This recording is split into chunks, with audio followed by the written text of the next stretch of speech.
Hello, once again, you are welcome to my channel, and the journey continues trying to give you insight into what the speaking test for the young learners of English mover level entails. So far, we have looked at trying to find differences between two similar pictures and also trying to find which picture is odd among a set of four pictures. Today, we'll look at telling a story from a series of pictures. Usually, four or five pictures will be presented to your learners, and these pictures together tells a story. So, like you have on the screen, the title of today's story is Ben's Terrible School Morning. So, they will be asked to look at the pictures and tell the story. Now, to make this very easy for your learners, I separated each of these four pictures and asked certain questions as guides. So, ability to answer the question means telling the story as well. So, let's quickly zoom into that. So, this is the first picture, and there are three questions based on this picture. The first question is, where is Ben? So, Ben is in the bedroom on his bed. Two, what is he doing? He is looking at an alarm clock, or he is holding an alarm clock. Why is he holding the clock? Possibly because it rang whilst he was sleeping, or because he wants to check the time because he has to go somewhere. From the first picture, we cannot tell, so we are making up this. Next, is Ben at home now? Obviously, no.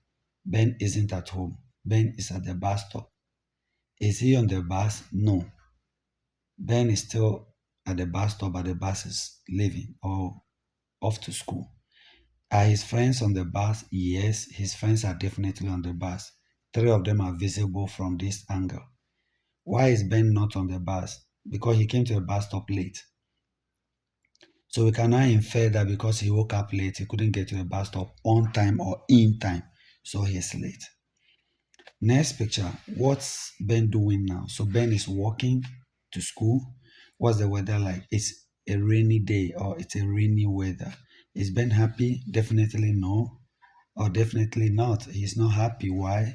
Because he's late to school. Two, he missed the bus. And three, he's walking in a rain. So definitely no one will be happy in such a situation. Finally, where is Ben now? Ben is obviously in a class or in a classroom.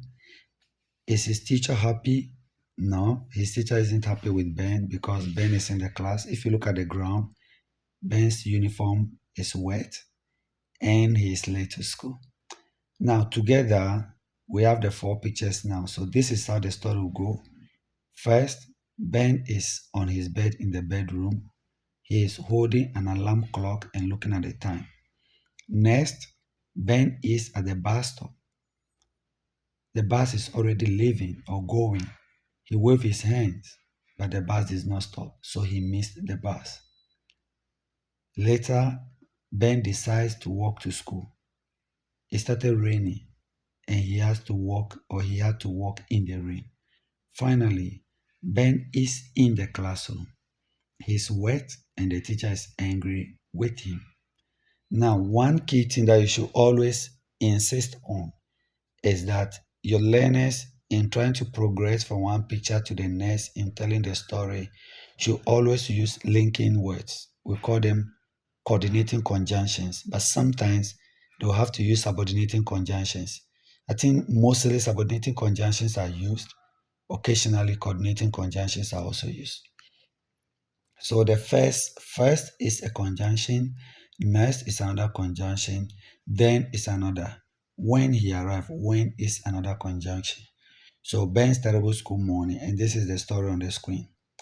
First, Ben was sleeping on his bed. Suddenly, his alarm clock rang. He woke up late. Next, he ran to the bus stop, but the bus was already going. He waved his hand, but the bus did not stop. Ben missed the bus. Then it started to rain. He walked to school in the rain.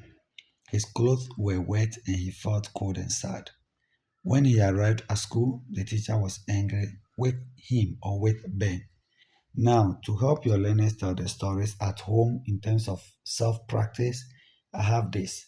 This is where I took out some words in the story and decided to help them. So I'll go through this with you so that you listen and guides you, and you can do that for your students or your children as well. So first, Ben was sleeping on his bed. His alarm clock rang. Ben woke up late. So realize that was and on were taken out in the first sentence. His alarm was taken out. So just some one or two words were just taken out for the child to get to link what I have on the screen to make it complete sentences and as a result a whole story. Next, Ben ran to the bus stop. The bus was already going. He waved his hands, but the bus did not stop. Ben missed the bus. Then he then it started to rain. He walked in the rain. He walked to school in the rain. You can say he walked in the rain to school, no problem. But the prepositional phrase I brought it at the end there. So he walked to school in the rain. He was wet and he felt sad and cold. Finally, when Ben arrived at school, his teacher was angry. Ben was sad. So basically, this is what's expected of your child when it comes to the part where they are to tell stories from series of pictures. Next time, I will take you through more practice on this part.